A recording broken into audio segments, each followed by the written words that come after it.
नमस्कार, मी डॉक्टर दत्तात्रय शिंदे. पुण्यामध्ये 23 लोकांचा दारूमुळे बळी गेला ही बातमी वाचली आणि मनाला खूप वेदना झाल्या. परंतु हा विषय फक्त बातमीपुरता मर्यादित आहे का?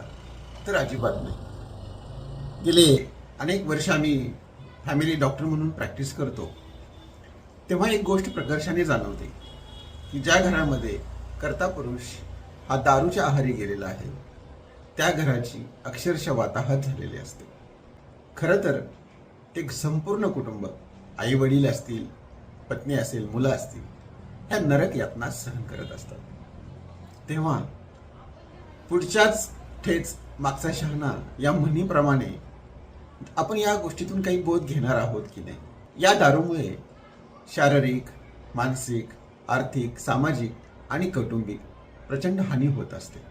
माझ्या अनेक पेशंटनी दारू सोडलेली आहे, परंतु यात सर्वात महत्त्वाचा मुद्दा म्हणजे तुम्हा सर्वांची संकल्प शक्ती ही खूप चांगल्या प्रकारे पाहिजे. पहिला महत्त्वाचा मुद्दा म्हणजे दारू सोडण्याचा ठाम निर्णय घ्या. दारूची सवय का लागते? कुठल्या गोष्टी आहेत?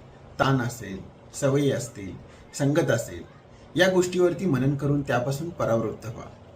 तिसरा महत्त्वाचा मुद्दा म्हणजे आपला फोकस चेंज करा. वाचन, ध्यान, फिरणे असेल, ट्रेक असेल, व्यायाम असेल, यावर लक्ष द्या.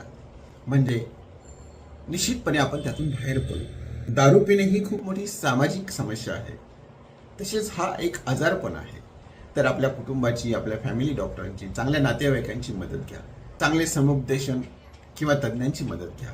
आजकाल व्यसनमुक्ती केंद्र पण आहेत, त्या ठिकाणी जाऊन तुम्ही राहू शकता.